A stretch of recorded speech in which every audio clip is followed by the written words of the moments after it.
how strange that people like you and me, we have some similarities. Obviously, we have a lot of similarities, but with all these discrepancies, we've developed this strange friendship.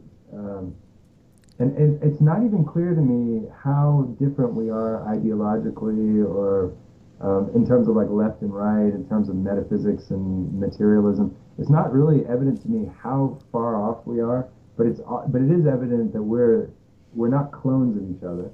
We're not identical, and that we're capable of having a pretty persistent level of I don't know, kind of an attitude of friendly hostility, if you want to call it that, where we've actually not suppressed each other, but we actually created a field where both of us have actually developed somehow. You know what I mean? Yeah, yeah, we seem to have the ability to sustain that ongoing discourse despite many, many sometimes problematic interactions, and somehow come back to it again and maybe start it up again, or come around to seeing parts of the other person's Yeah, point of view. yeah, and I cannot fully account for that, to be honest with you.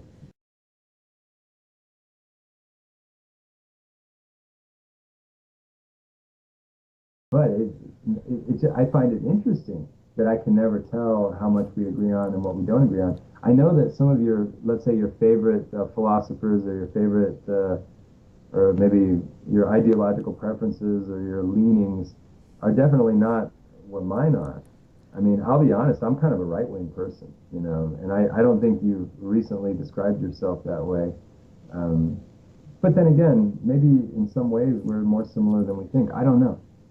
I'll never know.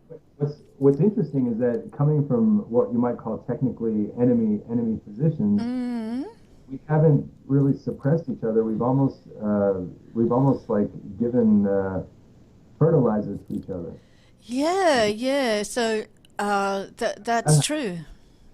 I mean, I don't even know how that. I don't even know if I can explain it. But because there's a theory. Can I tell you something real quick? There's a theory. People who grow plants, they have a theory that if you put the plant under a slight amount of stress while it's growing, the plant will grow stronger. Yes. Okay. Now, so the question is to have a field of stress that's just enough to make the plant go stronger, but not so strong that it destroys the plant. That's right, yeah. And so maybe what we've done is we've accidentally happened on each other as friends, and that our friendship provides just enough hostility to make us stronger, but not enough to hurt each other.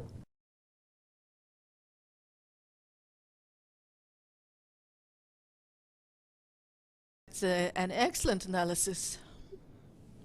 But it is mysterious to me because there are some times when I feel like we really understand each other. And then there are other times where I have trouble sort of relating to the point of view that you seem to be coming from. But then again, I'm well aware that people have different points of view, and I hope you understand that I do respect your point of view. That you have a point of view, and Yes, so, there's a reason why you are where you are today. well, yes, we have to, in fact, respect something in each other to be able to sustain the conversation. Otherwise, we would simply stop. So I think the mutual respect is there, um, which is good, and yeah. So it shows a certain amount of maturity in both of us, I even hope so. I mean, I even would, yeah, and maybe in a strange way, maybe we really are compatible and we just don't admit to it. Maybe there's a strange compatibility of personality type and intellectual disposition. Maybe we're more compatible than we would either of us admit. But who cares? We don't have to admit that. But I think what's interesting, for the recording is that you and I have decided to become, let's say, partners. I mean, I don't know if partner is the right word, but we would like to co-sponsor or co-author a series of videos and maybe blogs or maybe some kind of website that sort of hosting a conversation about something that we both really care about, which is the nexus between shamanism and philosophy. Yes, yes. So Yeah. So at least we have that in common. Unfortunately, for people who look at us as like partners, we're partners who have significant discrepancies in our sense of the world or our values or our politics or spirituality, whatever you want to call it. Um, so it's almost like if you had like some intellectual organization that was headed by some hippie left wing and then some right wing religious fundamentalist, people would think like, how could you guys stick together? You know, yeah, how can we? talk That about an is the odd thing. couple. Huh? I must say that I've had a few people look at our videos and they tend to take sides already. They're kind of like, don't trust him. Yeah, I mean, why? But then again, you see, I give off signs of being of the other side. You know, so I mean, why would you trust me? You know what I mean? I mean, anyway, Yeah. I totally understand. I mean, of course. Now, I also want to be careful. I'm not a right-wing fundamentalist, okay? But I also don't think you're a left-wing fundamentalist. You don't. No, no, why would I be? Well, no, I'm just saying some people are. So Mm, mm, you just happen to be one of those. And I'm mm. also I'm not a Sunday Bible thumping, ideological Christian or whatever dogmatic Republican or anything like that. Right, yes. So there's a certain amount of intellectual independence there that we both have. So, That's what we have in common. yeah. Yeah. But we do. You tend to be slightly left leaning or significantly left leaning. You happily identify with French intellectuals of the left persuasion, and I would tend to identify more with. Hard to explain. I guess I would identify more with slightly right wing people. Yeah, yeah. Or Mark Twain. Well, I don't know that I would consider him right wing, but Mm. he's American. So, Okay. but anyway, yeah. So anyway, but that's one of our first topics because we're here to present our friendship as a character, and to admit, both of us, to admit that we wouldn't be where we are today, either of us individually, if it wasn't for this friendship. It has helped us both. Uh, Definitely helped me to advance beyond a certain level of thinking, which was very difficult to do in isolation. I would say the same thing, Jennifer. And isn't it funny? Because we're talking about shamanism being an autonomous process, and yet without this friendship, we wouldn't be able to have such an autonomous process. So that, right there is kind of a paradox, isn't it? Or seeming paradox. It could be a paradox. I don't think shamanism has to be autonomous apart from, in that sense, the initiatory sense of looking inwardly and finding what is actually inside of oneself as an individual. But yeah, there's a level of autonomy, of course, that continues even later. Yeah. Um, but it's all about getting external coordinates which help you to look more effectively inwardly. That's why you interact.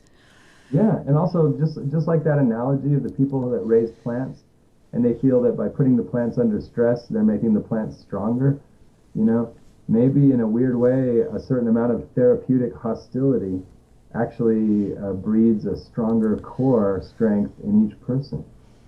Well, I tend to look on it a bit as free sparring, like it's probably not a analogy you would like, I guess. But it's kind of when you do sparring, it's different from fighting. You spar, you're actually friendly, but actually friendly in a way that's throwing punches and that's finding the holes in the other person's defense, and that actually teaches them where their holes are. You don't hit them as hard as Yeah. you might. No, I know. You're right. And you know what? I actually do agree with you. I think that is a good analogy. And I think to some extent, a good philosophical friend is not somebody who's just going to be a non-hostile, um, you know, a non-hostile companion who just agrees with everything you say. That to me, that is, being a passive friend like that is not going to develop a lot of skill on the other side. And I think what we have is a more fruitful way of interacting. We do, we do. We have shown that we have had, by our ability to keep developing our theories in tandem with each other, even though they are also fundamentally different in some respects. Yeah, I know. Well, one thing I was thinking about is maybe it would help the people. Because see, the idea was I was hoping this video would present a new character into this drama, if you want to call it. And the character is not, I mean, one character is you, one character is me, and there may be other people who join us, we don't know. And then another character is this friendship as an actual agent of the whole process. It's been something special, it's been something different. So we give the friendship a name. Shall we call it Bob or? No, maybe, I don't know. But maybe, but one thing I was thinking is maybe people in this video might like to hear some examples of where we've really had strong discrepancies, so they can really hear, really see where we have come into sort of I don't know, points of whatever, so they can really see how you and I are different. Shall we stage a fight, a real fight, or a No, mock no, fight? Or? we just talk about it. We just talk.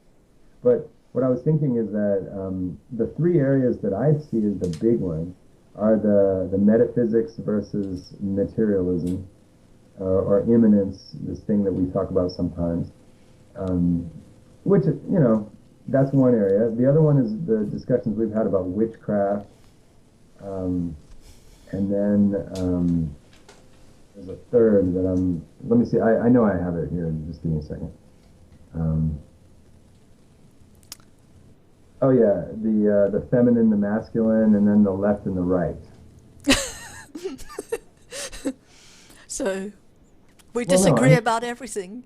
well, no, I just want to let's start with the witchcraft, because first of all, I want to be fair to you, and I want maybe it could be that people could witness here that maybe we're not as far different as we think we are. Maybe they could see both of us in a deluded state about our differences, but I would like to give you a chance to define in your own terms, what you think witchcraft is, because that I would like to know, because I've seen you use the word and I've seen you talk about it, and then I'll tell you what I think it is, okay? And then we can see how different we really are, or where we show a difference in disposition or something like that. Intagati. It's a Shona word for witchcraft. Witchcraft, well, in traditional society, witchcraft would differ from shamanism, as in shamanism is about teaching wisdom and making you whole and more aware of the cultural law, more aware of how to deal with the bumps and the curves in the cultural law as it affects actual human beings. Witchcraft is a way to get power over other people. Yeah. So shamanism is something that enriches the other person or makes them whole, more whole, and then witchcraft is something that tends to disintegrate the other person or disempower them. It can undermine the other person, or Yeah, okay. something like that. So far, I totally agree with that. I totally agree with that. Mm-hmm. In our early discussions, we came across the topic of witchcraft, and I had a very strong aversion to it, just because I find it very it provokes a very bad taste in my mouth to even think about witchcraft, to think about weakening and disabling people, or using obfuscation or confusion or anything that would disorient another person or weaken another person. Now, that's not to say that I don't practice witchcraft, because if we consider irony and sarcasm to be witchcraft, there are times when I use that, and maybe in a very light form, I use it as a defense, or I use it in social situations. But I guess maybe in our friendship, we've seen that I'm very cautious about showing any delight or any enthusiasm for that kind of action. And maybe I've misinterpreted you maybe at times as maybe showing a kind of a love for fighting, or you don't feel like yourself if you're not fighting, or phrases that sound like that. Maybe I'm misquoting you, but that it's part of your fabric, maybe to weaken other people. Would that be fair? No. Okay. So already I can see how we're misunderstanding each other. Hmm. Because you have made statements that made me wonder about that. Um, Now, you have also made statements that you do not attack people until they attack you first, and that you don't go looking for random victims or anything like that. That you're not that kind of person in any way. But you have mentioned in the past that you don't seem to have an automatically unfriendly attitude towards witchcraft. And at times, it seems like you've suggested that witchcraft might be part of the skills of a real shaman. Lots of questions. Well, witchcraft as part of the skills of a real shaman, I did actually have a view not dissimilar when I was first writing when I wrote my PhD, and that was because I was looking at Zimbabwe society and looking at things in terms of invisible forces. And I was seeing those forces in quite a metaphorical way. I don't mean that they were just nothing, but that these forces were actual, what Freud might call psychical forces, or influences that happen beneath the level of consciousness. So I was looking very much through a somewhat psychoanalytical frame and looking at these invisible forces. And consequently, because I was coupling all invisible forces together with each other, I came to the conclusion that witchcraft and shamanism were dealing in the same area with the same subject matter, the same object, in fact, as well, with these invisible forces. Okay. And can you tell me a little bit about what you mean when you say invisible forces? Like I said, psychical forces. So, for instance, what would be? It's hard to think of a neutral example because I can give non-neutral examples. Um, but let's try. So, there's the force of envy, for example. Envy is a force that psychoanalysis concerns itself with. And Yeah. envy can actually make somebody lose their power. And somebody that is somebody in Zimbabwean society that is envied will often be deemed to be a witch because they have got their money or their resources from somewhere, and it's believed to be from a supernatural source. So that person will then be targeted in the village and often killed. Sure. I understand. And also, I just want to make sure that everybody understands that I do not have a supernatural definition of witchcraft. I just hope that's clear to everybody, that I don't have any interest in the supernatural. I don't actually believe in any supernatural, at least not in terms of, I don't think that, that human witches actually conjure the supernatural. I think they're using natural means. They just may not be apparent to, they may not be apparent in ordinary thinking, but they may not be ordinary things, but I have no personal belief in any supernatural anything. I don't believe that humans can invoke the supernatural and manipulate it, but that's because I think that what people call the supernatural is really just the supernormal or the superordinary. Okay, so I don't want anybody to think that I have any belief in supernatural witchcraft. I don't. Good. And so I hope it comes across clearly that it's kind of more of an idiom that we're dealing with here when we Yeah, speak about psychical forces. but I really do believe in witchcraft, and I think witchcraft is just a level of communication where we in our psychological interactions with people, we induce confusion or some kind of weakening of the other person through things like you said, like envy or making people feel self-conscious or making people feel insecure or weak in any way. Sure. So, Yep, it's a phenomenon. It's something that goes on all the time at the level of state politics, at the level Oh yeah, of world affairs. absolutely. Yeah. It's politics. It's part of politics. It's part of romance. It's part of friendship. It's part of just social interaction. It's just that's just part of the landscape of being a human being. Yeah. And maybe to some extent, it's part of the landscape of being an animal. I'm sure animals confuse each other and maybe distract each other in little weird ways, and that's just part of what communication is all about for animals and people. There's in fact, just as you mentioned it, and just by the way, there's actually a bird in Africa that has learned to emit a cry that signals danger to a certain kind of animal.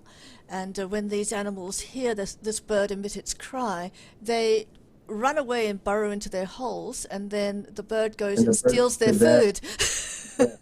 Well, it's so funny you mention that. It's so funny you mention that because there's a monkey. There's a species of macaque monkey in Yeah. Asia, I believe it is, where the weaker monkeys will emit cries that the other monkeys will recognize as the cry for snake. Ah, yes, same thing, yeah. Get all the monkeys to climb up the tree, and then that's when they have the opportunity to eat a little bit of food. Yes, Because it's the they're weaker. same, it's Yeah. same, yeah, same I kind mean, of. by my definition, that's witchcraft. Okay, so I'm not speaking of anything really, what do you call it? Like, I'm not speaking of anything really esoteric. I'm just being very practical.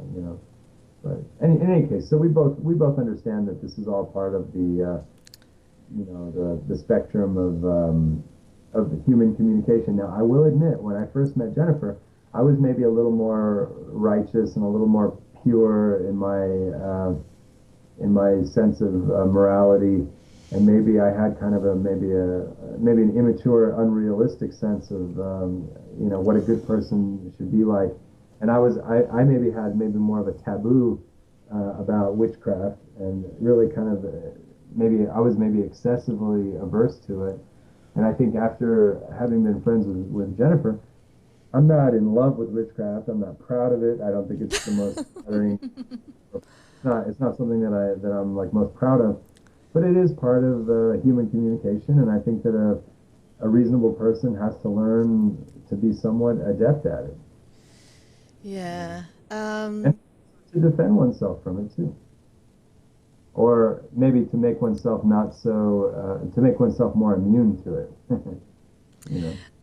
That's, I think, where it comes into the shamanism side of things, because to understand that these psychical forces are at work in politics and so on, is to be able to be healthier, because you can actually learn where they are, how they appear, and how to defend yourself against Yes. those. Now, see, isn't it funny? We started off trying to showcase to people how you and I disagree about something.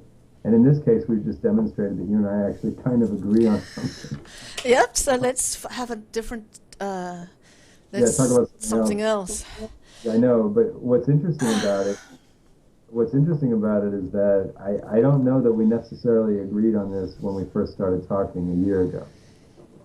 So we've made a lot of progress in terms of refining our understanding of the world and our own schemas, our own paradigms, getting more You should, nuanced. you should be very proud that I've floated in your direction on the topic of witchcraft instead of you floating in my direction. But in any case, what I will say is that that is something that really was very much of a taboo for me. I don't know why. I don't know why I was so immature about that. But through this friendship, I've become much more realistic about it, and my life has actually improved because of it. So it's a big deal. And so when you say your life has improved, is there an example of I've how? become much more. I've become much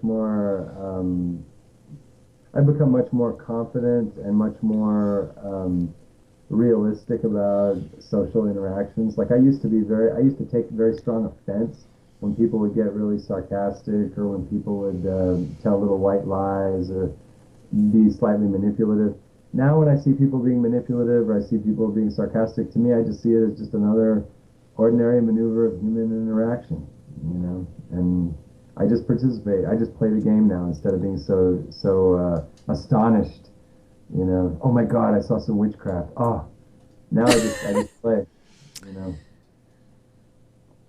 Well, I'm happy. That is good news. That is good. And I can say that well, we'll touch on these other areas in a while, but I, I, I think that I've had similar reactions to, certain things. Okay. Anyway, so let's get back. Where were we? I'm sorry. Uh, I totally lost the track. let's get back to the points we agree and disagree about. Okay, I thought you were in the middle of saying something, and I really wanted to get back to it if we could. Okay. I don't recall. That's fine. Yeah, I don't fully recall what I was saying, but It's I think we're going to talk about the other aspects or something. I just don't recall it anyway. no problem. Not a big deal. But I think it's interesting that one of the really, I mean, it's so strange because when we first started talking, I mean, I thought I was a very mature and really, I thought I was a very sophisticated person, and I thought I was very open-minded. But I really had a major taboo about let's say, the witchcraft aspect of communication. You know, and I don't know what my problem is, but that's where I was coming from somehow. And I can't really explain it, Jennifer, because in the United States, I'll be honest with you, witchcraft is common and people love it here. You know what I mean? People love their witchcraft. They don't call it witchcraft. They call it being smart. They call it being having social skills, whatever. But this is not a country that has a taboo for witchcraft. So where I got the taboo, I cannot really tell you. Maybe I've had an excessive maybe I've had an excessive desire for some kind of purity that's not normal in most people. Who knows? Maybe I'm very Platonic in my thinking. I don't know what it is, but I had a very strong taboo about manipulation and connivance and weakening others and all that kind of stuff. Maybe because I see it as a way of bullying people, and so I just don't like the taste of it. But you've certainly helped me understand that that's a part of being a fully integrated person, is knowing how to fight and how to defend oneself, and also how to make yourself immune to when other people are trying to do it to you. And to be honest, actually, one of the reasons that I find looking into psychical forces to be so interesting and so important for me is that I have been very much unable to defend myself. I've been absolutely knocked over very violently and on more than one occasion. It seems to be the pattern of my life. So the reason that I attended to how these psychical forces work was to try to get some defense. Yeah, and also I will tell you, Jennifer, I hope you understand that I hope that you develop your skills, and I hope you keep on developing them, because a person ought to be able to have at least basic survival and basic defense skills. I agree. I don't really think that I would adopt any motif or practice of witchcraft, but I think I am learning, and especially through talking to my friend here, to John, that there's a certain landscape to existence, and I'm understanding that better.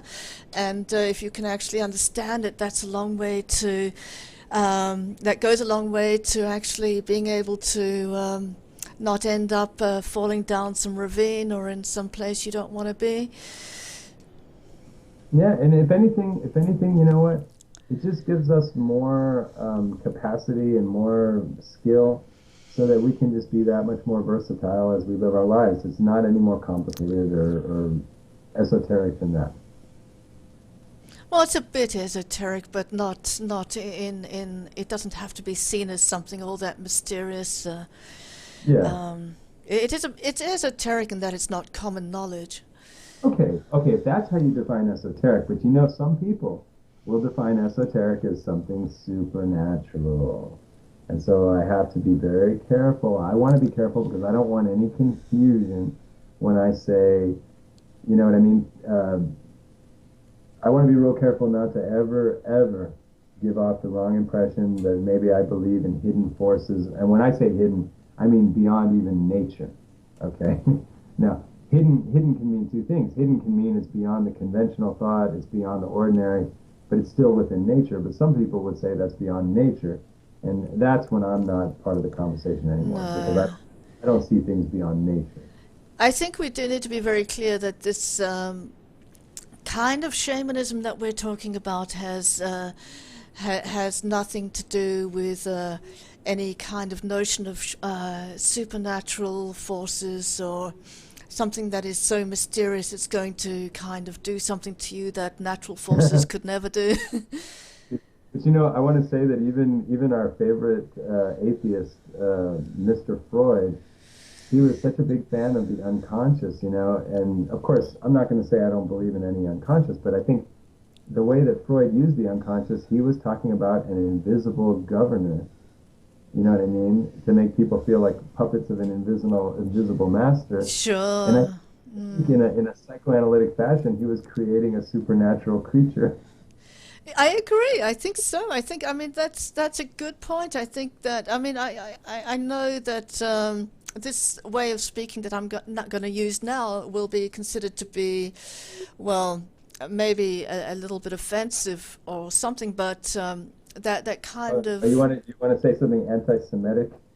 I don't want to say something anti-Semitic. I want to guard against saying something anti-Semitic, Yeah. but yeah, there's a, I'll have to disclaim myself from any participation in that because I do not want to raise that issue. But if you I'm need to also say it, I'm disclaiming myself as well. We're both really disclaiming, and I for one am not here at all. But what I want to say is that there is that sense of okay, it's not anti-Semitic. It's actually Judeo-Christian. That sense of that tradition, that sense of retaining in whatever philosophy or paradigm you create, a sense of the kind of deity lurking in there somewhere, never quite going away.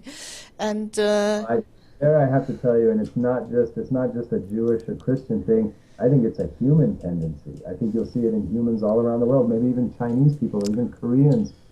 We always want to invoke that unseen governor and also that unseen castigator. um, yes, I agree that you know, like Nietzsche said, once they got rid of Buddha, they had to get rid of his shadow. So that shadow still remains even in many so-called secular or atheistic forums. There's still Oh yeah, that. absolutely. Yeah, I But totally agree with you. but I think I really do think that is a problem with psychoanalysis and the Judeo-Christian tradition. Of course, Lacan takes it into the Christian tradition, and Freud was much more of the Jewish tradition. But they both retain that element of strong deity presence and deity worship in the sense of mystifying certain things or making an Yeah, authority appear in certain and ways you know, within the. and this is an area where I want to be really careful because I would never want to try to I would never want to recommend to people where to set their personal notion of deity. If a person just naturally has a supernatural sense of the world, maybe that's just their disposition, you know, and that we could have as many conversations with that person as we could, and every form of corrective atheism that they adopted would actually have a certain form of a deity in it. That's exactly right, and that's a really good point and perfectly true. But I think we can actually take a little detour again back into our talk about witchcraft. And supposing you went to psychoanalysis and you wanted to get a clear idea of the world and you know a very you know rational or atheistic one, you would probably be set off balance and diminished by certain things hidden within the psychoanalytic paradigm that are not announced or not told to you beforehand. Oh yeah, absolutely, absolutely. Yeah. Well, that I'll tell you that I'm so glad we talked about that because, well, I just think that it's so strange that we're here to try to describe all these discrepancies in the way that we think, and yet we seem to coincide on these really deep, these really important insights about some of the, I don't know, some of the paradoxes of our so-called atheistic stage in history.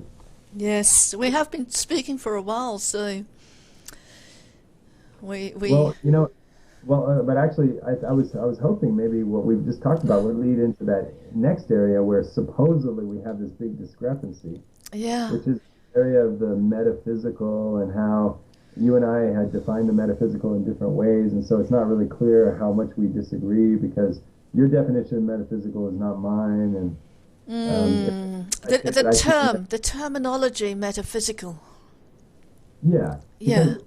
because I wanted to try to say that you tend to be a more materialistic person, more you always use the word immanence, and maybe a more grounded kind of person, and that maybe I'm more of an airy kind of a person, Hmm. in that sense of metaphysical. I would always claim to be a metaphysical person, but the problem is that when I use metaphysical, I'm not defining it the way that you do. Yeah, and I think we are actually starting to iron out some of those discrepancies, and some of them were misunderstandings. But um, there is also an additional sense of the experience. Or are we having an internet problem? There's an additional sense of the experiential, and that is that when I, of course, came from Rhodesia, I was very much immersed in a very, very, very metaphysical mindset, and using that term to mean very much out of touch with reality. That Yeah, and of was. course, I don't know that I would use metaphysical to describe what you're calling metaphysical there. Yeah, but let me try to. I agree because we now have a much closer understanding, and I think I would be able to use your terminology and understand that in a non-pejorative way. But shall I just explain very quickly Oh yeah. why I didn't like to be in a certain mode? And we're both getting a little tired here because we've been speaking for a long time. Even before this, we did an hour or more warm up. Um, so anyway, the whole thing was that um, I had to get out of a mindset where I thought that there was a deity taking care of things, and everything that happened to me had some kind of hidden secretive meaning that I had to kind of detect and understand in relation to myself, and also in particular in the terms of identity. Rhodesia had a very weird notion about identity, that it was somehow something that was not organic but sort of fixed from above. And to give you an example, to give you two examples, when I was a kid, I was viewed by my father as being one type of person, someone that could be very adept and rush around, ride horses, hurt myself, get up again. When I became a little older, he suddenly started to treat me as a feminine figure, that whatever I said suddenly didn't make any sense. It was just emotion, and I couldn't communicate to him anymore because now suddenly he saw me as a different category of being. And the other example was when I became of adult age. Suddenly I was expected to know all the sorts of things that hadn't been imparted to me as a child, simply because I was a certain age. And that is a metaphysical worldview where things are not organic, things just sort of happen, as it were, magically and from above. And that Okay, kind. and I hope you understand that I would not use metaphysical to describe those things. I just hope you understand. It would never even occur to me to use the word metaphysical to describe what you just said. Yeah, well, I'm, it's very informative to me to see that you would consider that metaphysical, but it only intensifies how much I think we're defining the term differently. yeah, so I think that now I understand that you would define the term just to refer to philosophy generally, and to things that have to do with non-material kind of perceptions or No, no, observations. no, no, no, not even close. No, I'm sorry. I don't even, wouldn't even be close. I have a much more specific and maybe a stranger definition at work here, but I can help you. For Go. me, For me, the metaphysical just means not herd thinking, not ordinary cliche thinking. Not thinking in terms of stereotypes, not thinking in terms of structure. So like what you're talking about in Rhodesia, oh, she's 18 years old, so now she's this kind of person. To me, that's the opposite of metaphysical because that's conventional. Uh, That's structured thinking. To me, metaphysical is when you're outside the structure. okay. So, And maybe we are really wildly apart in our definitions. seemingly, yes. So, there you go. Sometimes we have definitional conflicts, and then we think that we're actually opposing each other, and sometimes we really are, and sometimes we're not. So, it's a That's bit true. Now, mystifying. I think it would help. I probably will get rid of the use of the term metaphysics. I'm getting tired of saying that word. I think it's a stupid word. I think the word itself is too metaphorical for my taste.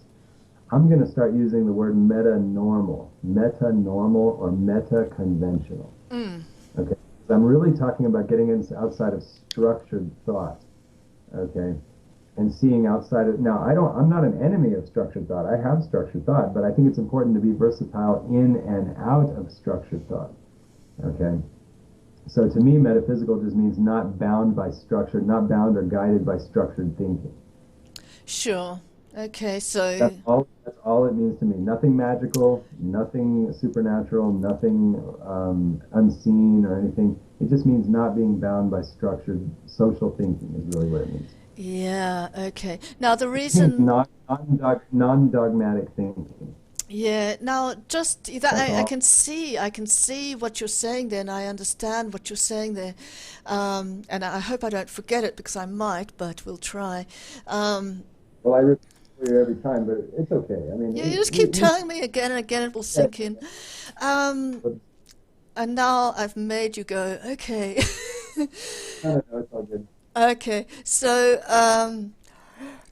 well, the reason I took that to be metaphysical, my whole experience of that, that very Oh, anti-commonsensical. hold on, hold on, Sure, hold on. okay, There's someone at the door. Give me a second. okay. Yes.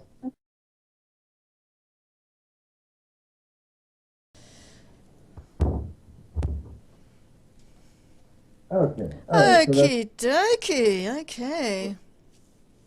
where were we? So let me, well, we're talking about metaphysical. We're talking about what that word means, the actual terminology. Yes. Okay, your Yes. voice is not that loud at the moment. Oh, can you hear it now? Yeah, How that's about now? better. Yeah, that's better. Yeah, see, I think basically, I think I understand now better your use of the term metaphysical. I think when you have been saying metaphysical, what you really mean is supernatural and sort of outside, like invisible and how would you say, like supervening, invisible, supervening power. Uh, Yeah, some very invisible. close to that. Yeah, very close to that. Yeah. I would never, I would never even go there. Like I'm that thinking of things like that would make my skin crawl. I Yeah. can't. I never think of something like that or operate in life that way. I would avoid that actually. Yeah. Um, But to let you know. to clarify a very, very important point, um, the, there's a difference. The, the okay, let's try.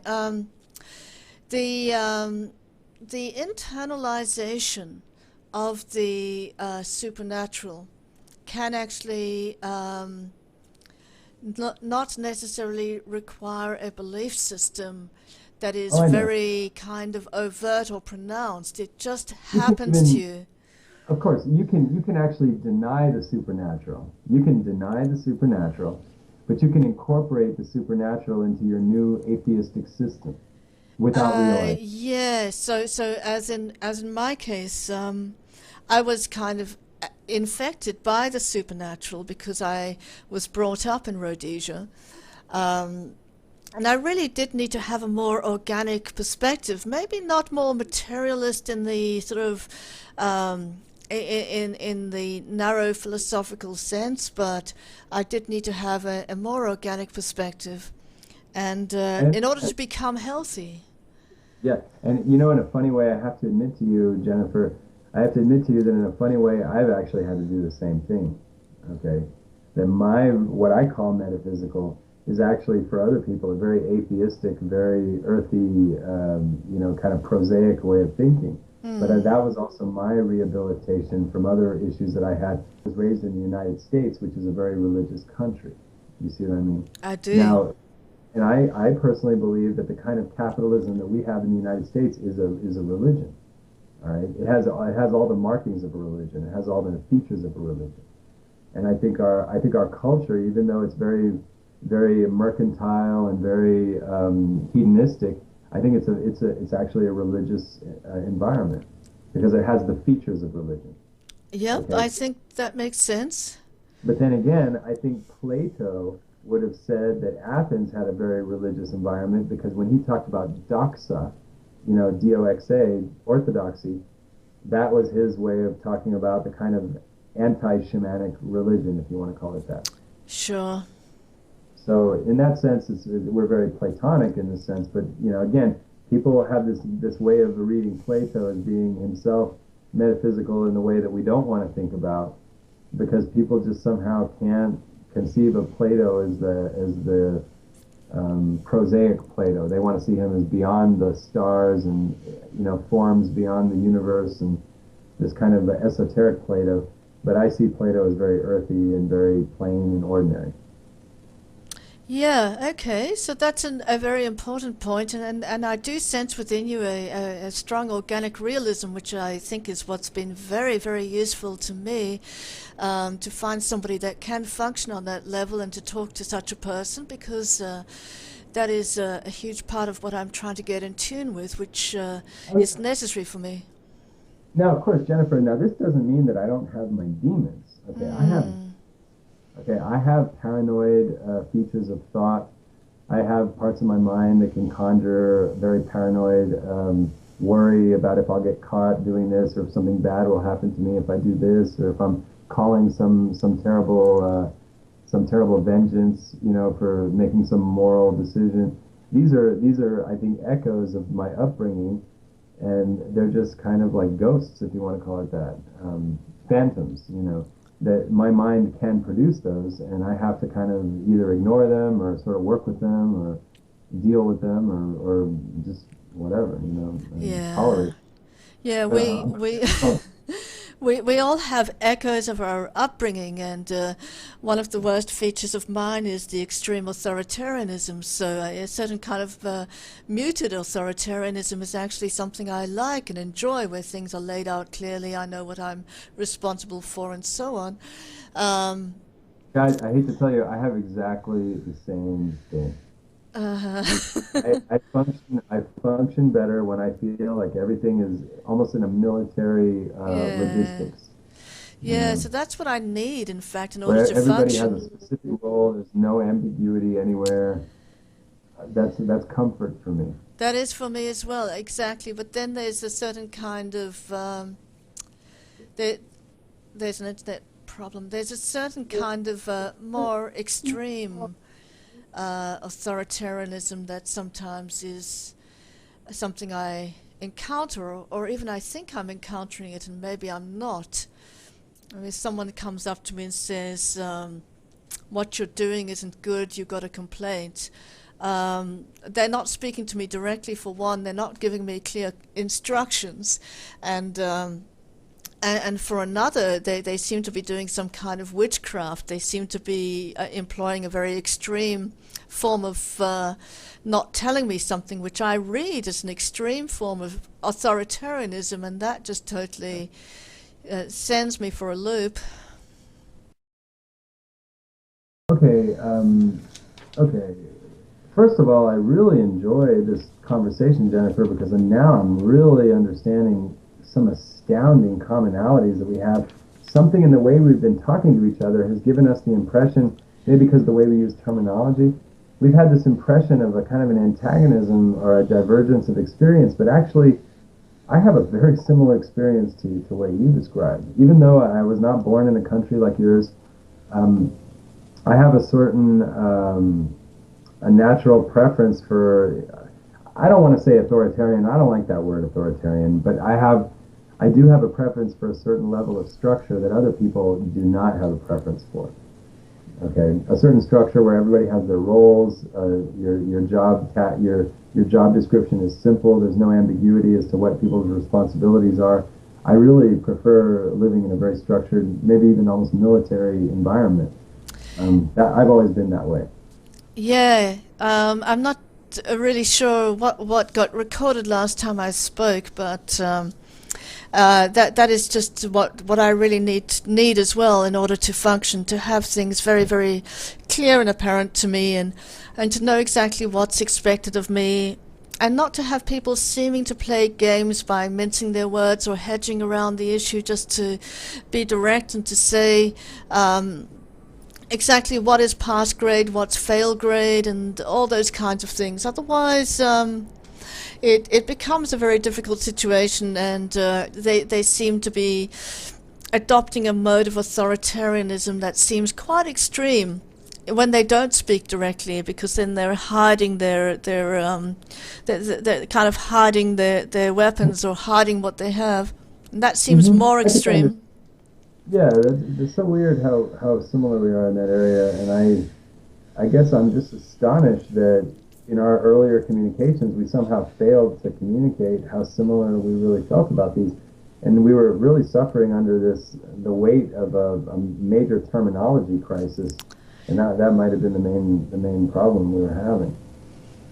Yeah, we had a lot of problems, and terminology was one of the big problems. Yeah. And I realize that because I don't use quote unquote educated terminology, I haven't adopted the orthodox terminology of a good liberal education. So I certainly wasn't coming from any scholastically sanctioned use of terms. And maybe I'm even kind of rogue in my use of terms, that I sort of abandon what I think is the standard and I sort of invent my own meanings. I realize that can be a problem too, because I'm just calling things whatever I feel like it. And I don't want to do that, but you understand that a lot of terminology is very ideologically loaded right now, and so a person might want to freshen their terms.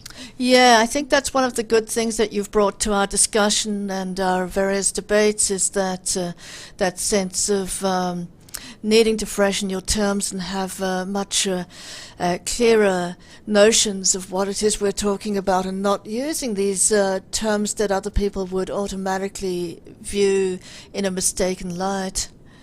Yeah, well, I mean, we have struggled. Somehow the conversation has survived. Maybe partly that's because deep down, maybe we both realized there was maybe more in common than what seemed on the surface. Yes, it would seem that we are becoming clearer and more able to communicate and keep the flow of communication going, so that is all a good sign. Hope so. I think Yeah. so. Yeah. Hey, you know what? Okay. Now, it's funny. Just as we were talking just now, I had a major case of amnesia where I had all these things I wanted to talk about, and everything just from my memory just dumped. Did you want to You know, talk about gender or something like that, or left and possi- right? possibly, because we probably don't even have a discrepancy there either. It may turn out that I have a uterus and that we are the same gender. Who knows? But maybe I've been under a delusion for too long, and we need to end it now.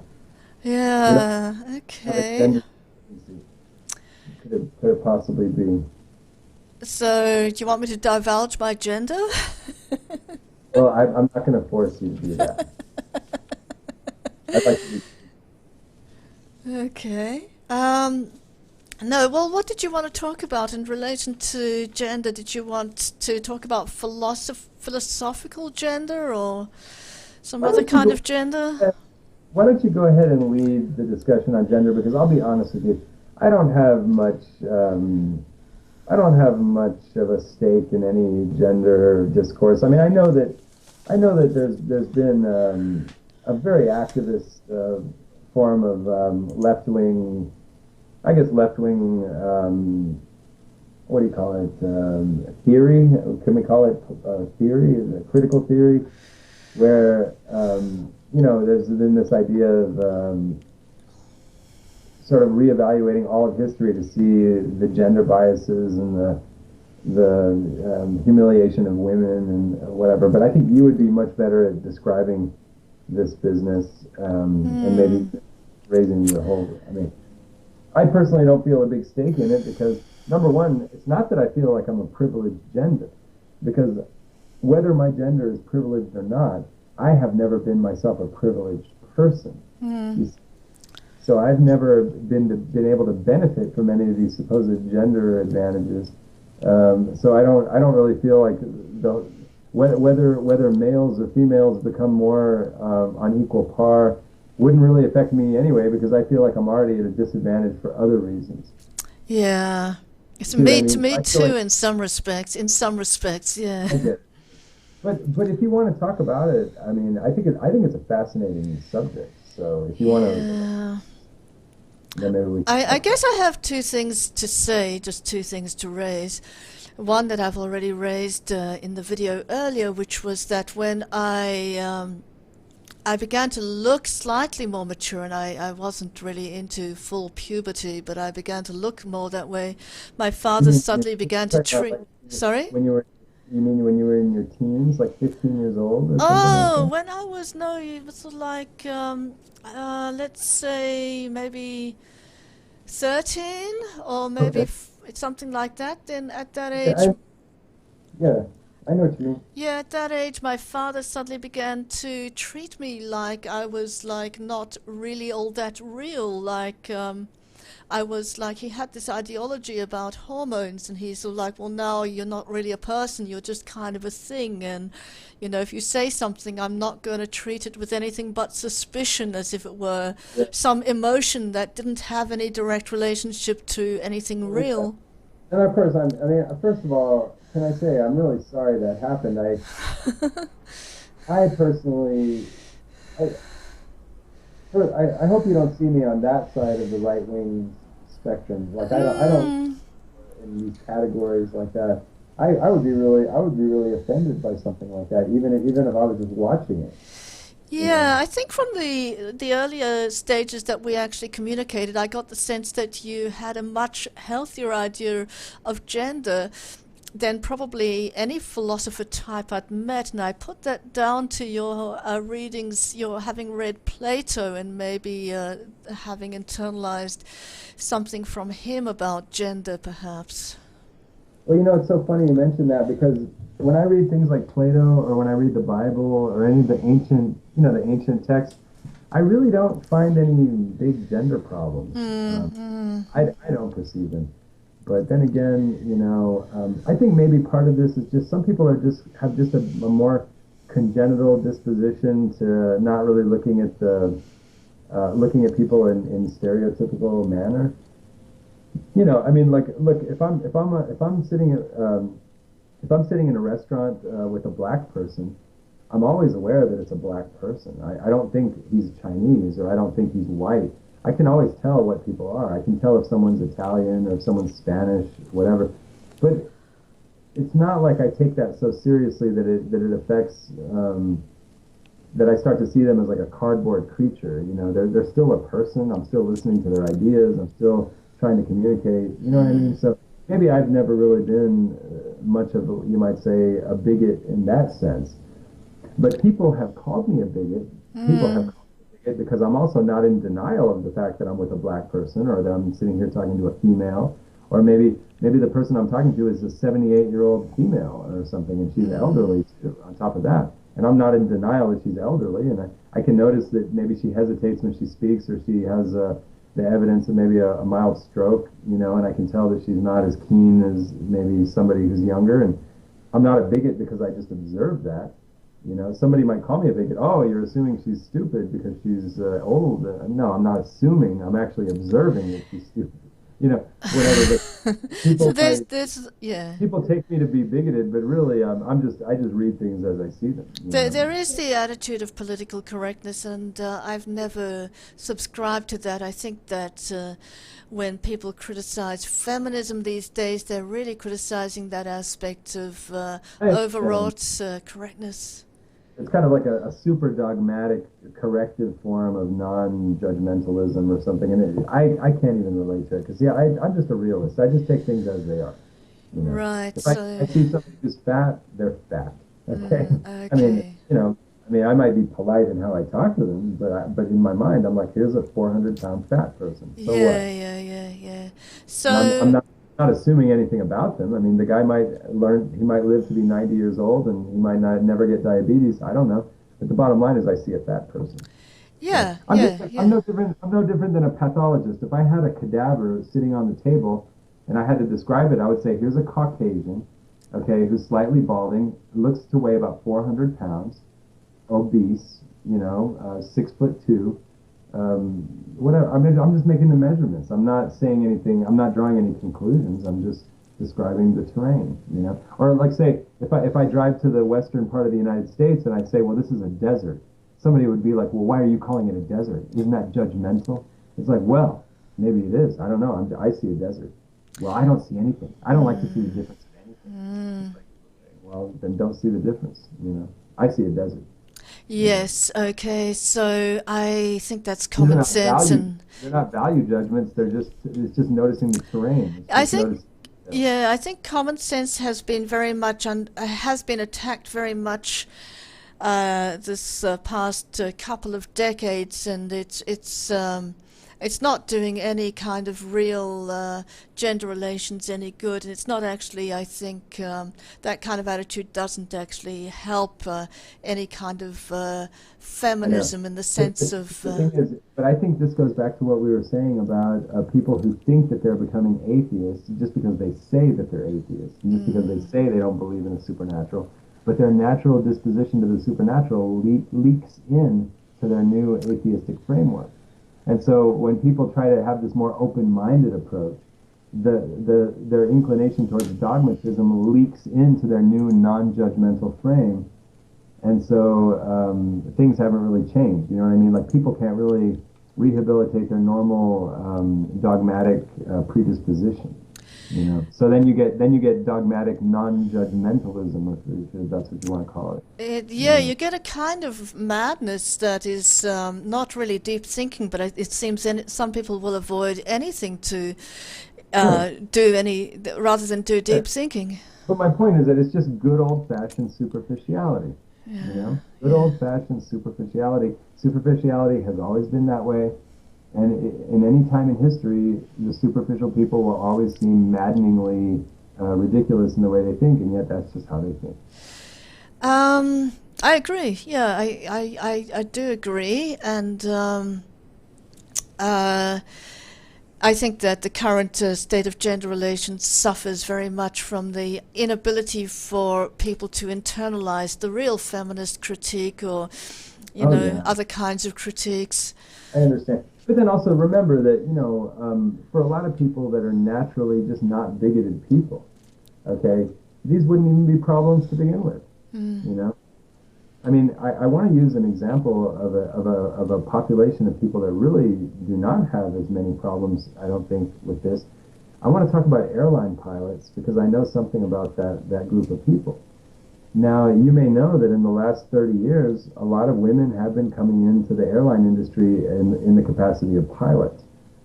You're probably aware of that, the military now has been training females, and they're flying fighter planes, and they're flying bombers, and they're flying transport, and they're going into the airlines, and some of them now are captains.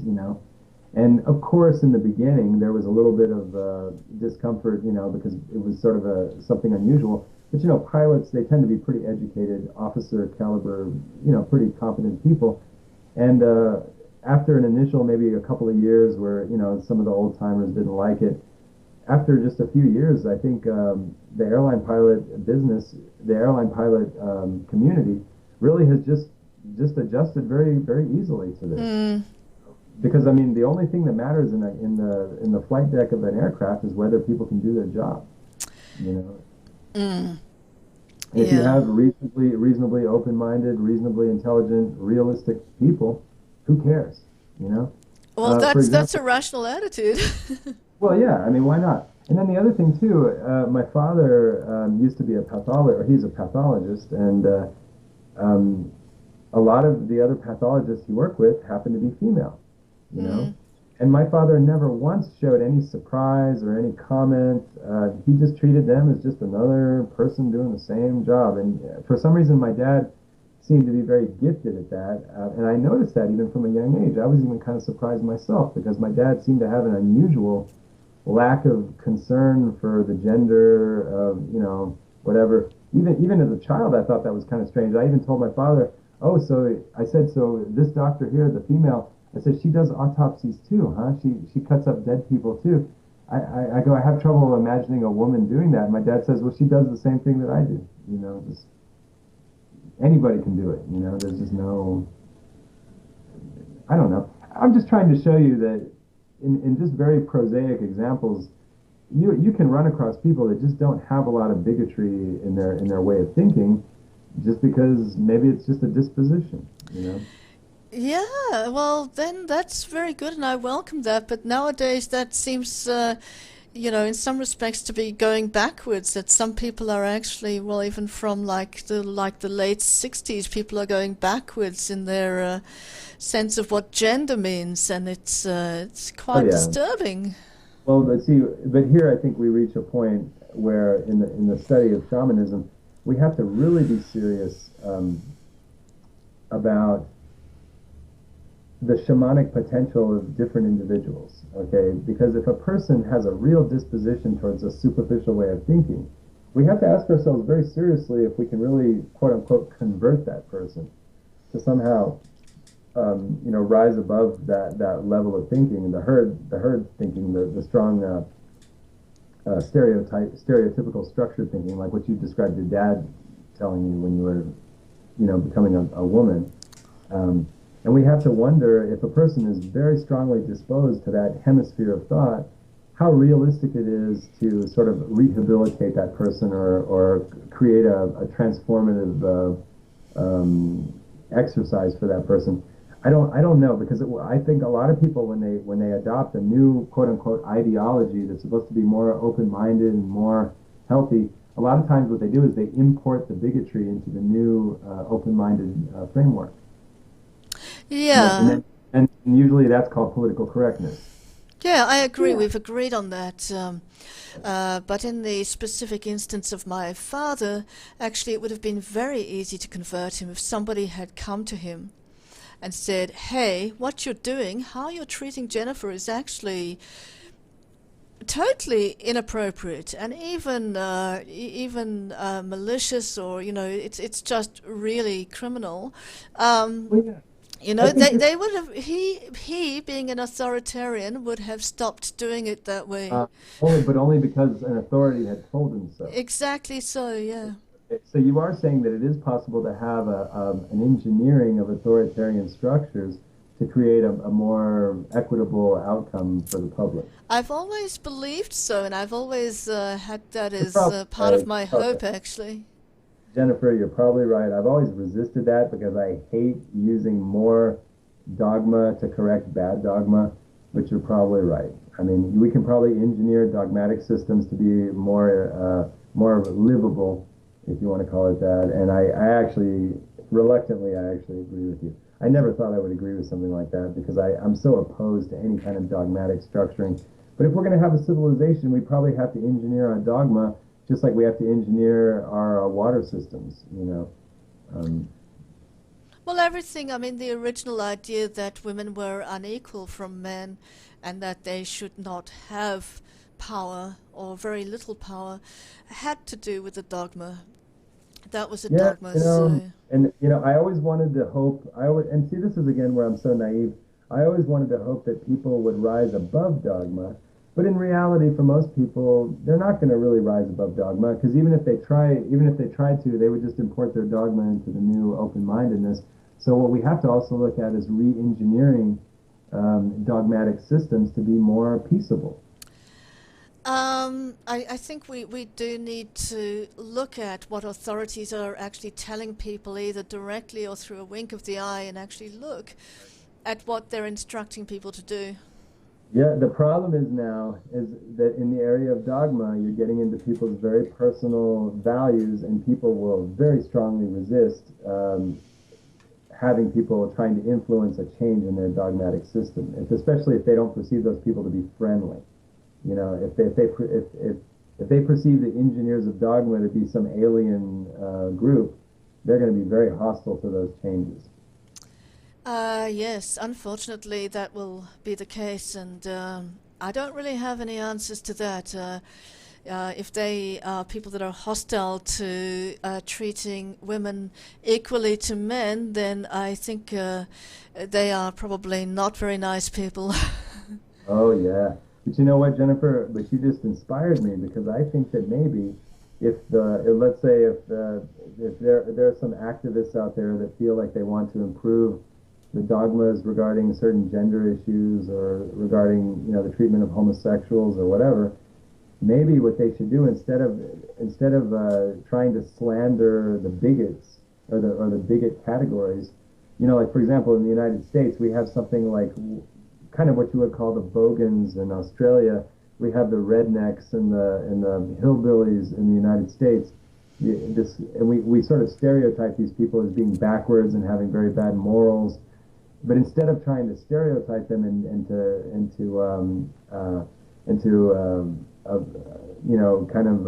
make fun of them, maybe what we ought to do is reach their leadership, and convince the leadership who at least have more sophistication that you need to get these guys out of the past and into the future.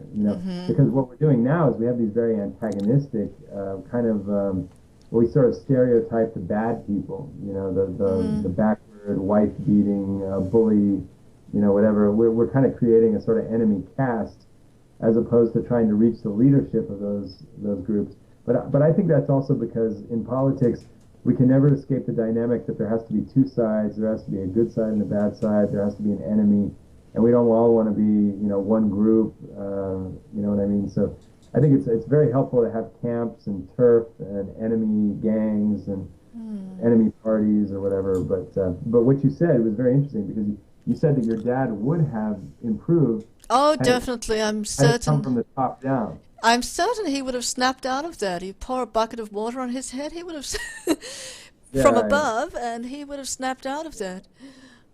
Well, okay. So, I mean, that's a good point, well taken, and I'll think about that a lot because to me that's very inspiring.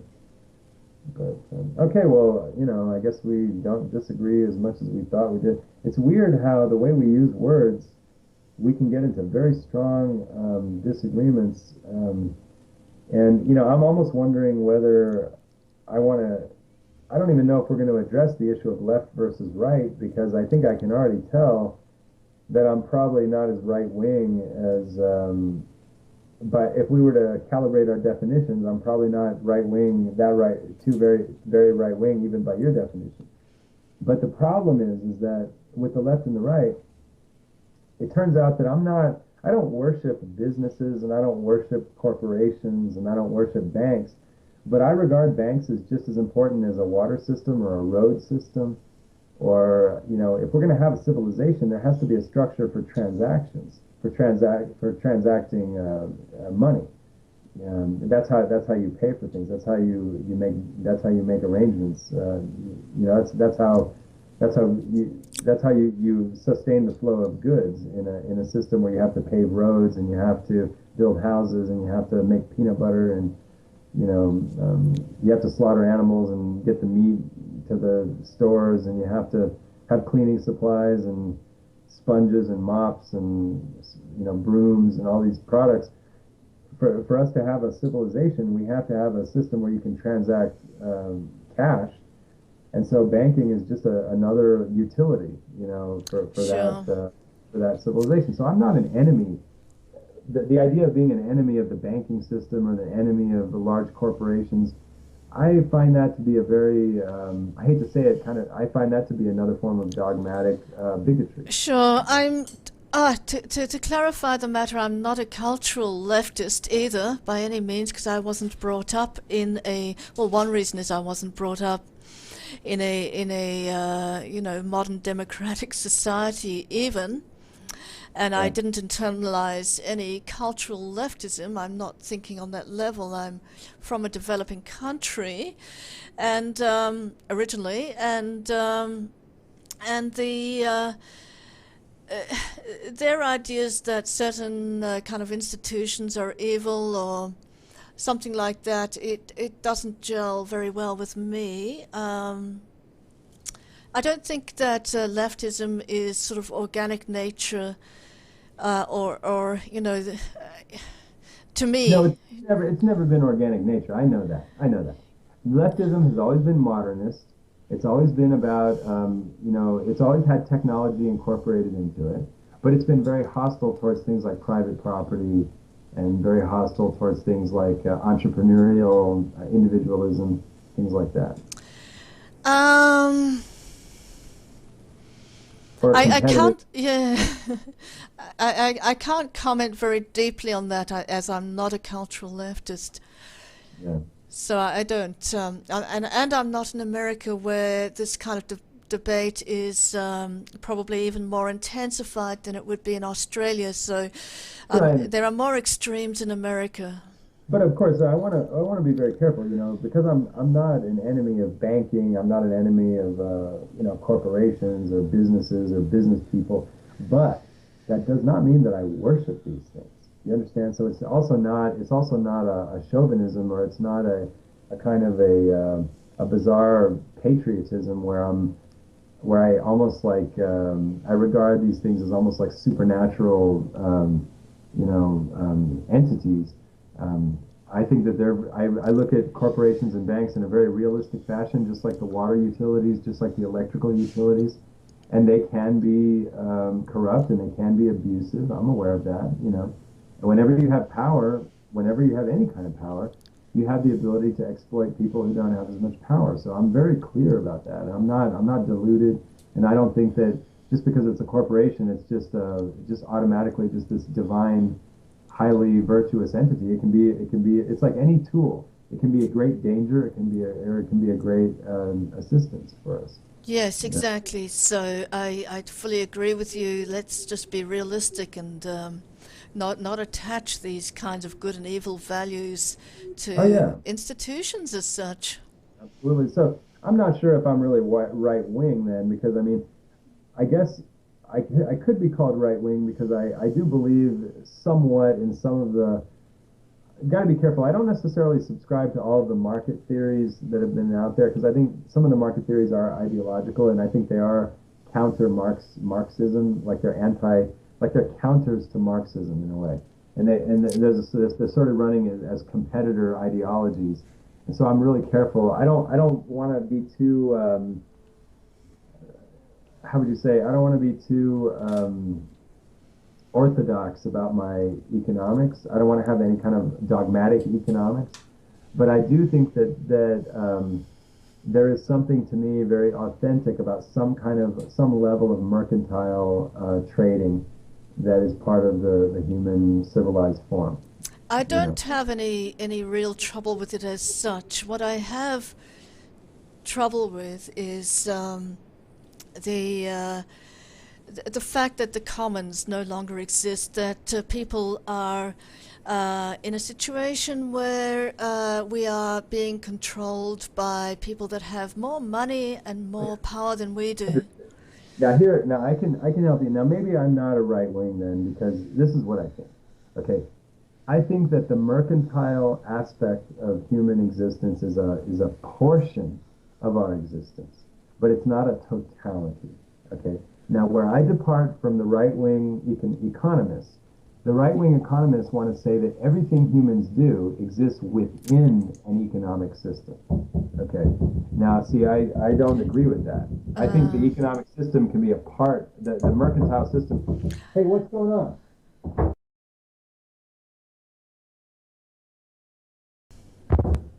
Okay. okay, Anyway, so back to this. Okay, so we're talking about, oh yeah, you were talking about the commons, and you see, I think we may have a lot in common, no pun intended. Um, Here, see, look, if you read Milton Friedman, okay, or you read the typical architects of the right wing economics today, Okay, they would tell you that every human process exists within a framework of competition and mercantile economics. Sure. Everything, and that there is no commons because that is the commons, you Mm, know. mm, Now, mm. I would say we should have, and I don't want to call it the commons because I think the commons is already an ideological loaded term. True. Okay, Yeah. but we can say that there's space in which humans exist, which doesn't have a particular, we're not going to, we'll just call it neutral territory, that it doesn't have any particular definition or any assignment, whether to common or to non-common. It's just undefined. We could say undefined territory, but that what we call our mercantile processes, our commercial processes, that is just like, it's no different than, like, say, the electric authority. The electric authority is not something we live inside of. The electric authority is part of our lives. In other words, the electric company and the wiring and all the conduits of electricity that go into our houses, that's not 100% of our lives. That's just part of our lives. You see what I mean? So that the mercantile and the commercial, that's just another part of our lives. And we Right, right, I see, agree. see things in terms of parts, and then whatever remains is undefined space that doesn't have to be occupied. You see what I mean? But in Yeah. order to have that, you have to have, and you see, people always assume it has to be government. It has to be a government. It doesn't have to be a government. It has to be a society that has a collective, a rough agreement, like a constitutional agreement, that not everything has to be assigned to an owner. You know, that, for example, like the space where people could go on a weekend and go to a park and maybe listen to, maybe there'd be bands playing, or maybe there would be strange people, leisure, like a leisure time, like time to go for, on the weekend to go to a park and maybe hang out with, maybe, meet other people or just take a walk, go to the woods or something. Not everything has to be assigned, has to be amenable to the commercial or market system, but there would have to be an agreement, some kind of basic agreement or covenant among the people where people would agree that not everything is subject to private ownership. You see what I mean? Absolutely, and actually, I think that that principle applies even more as a psychological principle that Of course. people should have their private space. They should have Yeah. their private unconscious thoughts, and Absolutely. yeah, So in that case, people would accuse us of being right wing because they'd say, well, that's a kind of a private property and that's privacy and that's not collective. And oh, I don't know. I mean, I don't worry too much about that kind of criticism. But yeah, because we just use that word private, but it's kind of it's a kind of like in Bataille's sense, it's a kind of it's like the abundance. It's what's not used for capital, what's kept separate from capital. sure, no, I understand your point. Well, see, I've never been what you might call an ideological or dogmatic capitalist. You know what I mean? I've never been that way. But now I do realize, but on the other hand, I do realize to have a civilization, we do have to have a transactional system. We do have to have a financial structure. It's a utility, just like the water utility, the electric utility. And these things do have to be healthy, and we ought to have healthy, what do you call it? Healthy commercial operations. Why not? I mean, have Yeah, everything. yeah, mm, mm. But yeah, I agree that it's just a part of our lives. It's not the totality. I don't like totalistic thinking, totalitarian thinking, where anyone, for example, if somebody had the idea that the liver suddenly is the most important organ in the body, so important that everything we do is liver driven and liver related, at some point I just get tired of it because I just don't like to think that way. Yeah, so the extreme, or even the normal right libertarians are a little bit extreme. They Of tend to course, think they that think way. everything in terms of competition. It's like, can you get that out of your brain for a second? It's like it's not Yeah. every. Yeah, I Yeah, if understand. they had the kind of utopia they wanted, they'd probably kill themselves in about a week. Who knows? I try not to get inside the mind of people that are very dogmatic because I'm not even sure I'd want to know what I'd find in them. Yeah, yeah, that's something that is best avoided. I don't know. I mean, this is one of the parts where I have to admit that I get slightly depressed, Jennifer, because sometimes when I think of all this development that you and I have had in the area of shamanism, sometimes I think, well, what's the use of it? the people who are already open-minded to begin with, they were open-minded before we did this, and they'll be open-minded without our help. The people who have trouble with open-mindedness, I'm not sure that you and I could do anything to help them. Yeah, that's problematic. I think what we can do is we can exemplify a certain standard of health and well-being, and that other people can see that they want what we have. But We some can people do will take, that. but some people will take it in a dogmatic fashion, and they'll import all the bigotries that we were hoping to avoid. Well, I think that because we, as kind of, you're not a shaman, but as you Yeah, say, no. but as a kind of shamanic Shaman, theorists, yeah, yeah, we yeah. and practitioners actually to some degree, because we actually defend ourselves against witchcraft. Yes, we do. Um, as those sort of people, we can kind of exhibit a non-dogmatic or non-ideological point of view, and yet still have what it is that's superior. Well, I wanna close with a couple of ideas. One of the ideas that I hope people hear, and again, this is just my point of view. I don't know that other people would share this, but I think when we consider how successful we are defending ourselves from quote unquote witchcraft, I think it's very helpful if we don't establish a perfectionism standard for that. In other words, I'm not successful at defending myself against witchcraft if I defend myself against every element of witchcraft that comes at me. Obviously, there will be some times where I'm not doing a great job of defending myself. The question is just to stay committed, and I'm not always gonna be unaffected by witchcraft. Sometimes I will be, but just to stay committed and never to give up, and to keep the process is most important. It's not a big deal if once in a while somebody confuses you or distracts you, or you feel like a witchcraft got the better of you. And then I'll have a bad day where I'll use witchcraft on people. I'm not worried about whether I'm perfect at it. But what's interesting is just to keep a sort of a struggle and to see maybe some progress over time, and to know that we're developing these things and to realize that we're never going to completely win anything. You know, a lot of people have that mode in their mind where eventually they're going to be so successful or whatever. I realize that we're all prone to that somewhat, but we don't have to set a very high standard. We can just be on a path of improvement, if we want to call it that. Yeah. I agree. I think the improvement is the whole point. It's the journey is the journey is the destination in some respects. Yeah. Like I would never, with a straight face, look at a person and say, "Well, I am now immune from witchcraft because I did this process where I meditated and I had a special friend, and now nobody can touch me." It's Yeah, like that would be bizarre. that would be charlatanism, not shamanism. Yeah, Yeah. that would be a very deep level of confusion. That's right. Yeah. Anyway, so I don't want to mislead in any way. I'm probably a good sucker for a good witch, especially attractive female witch. No, I'm just kidding. But you know what I mean. I could probably be easily manipulated by a competent witch, which is Mm. another reason why I don't call myself a shaman. If I was a real shaman, I might be not totally immune, but I'd be very hard to get. You know what I mean? True, that's true. That is true. I Yeah. think, yeah.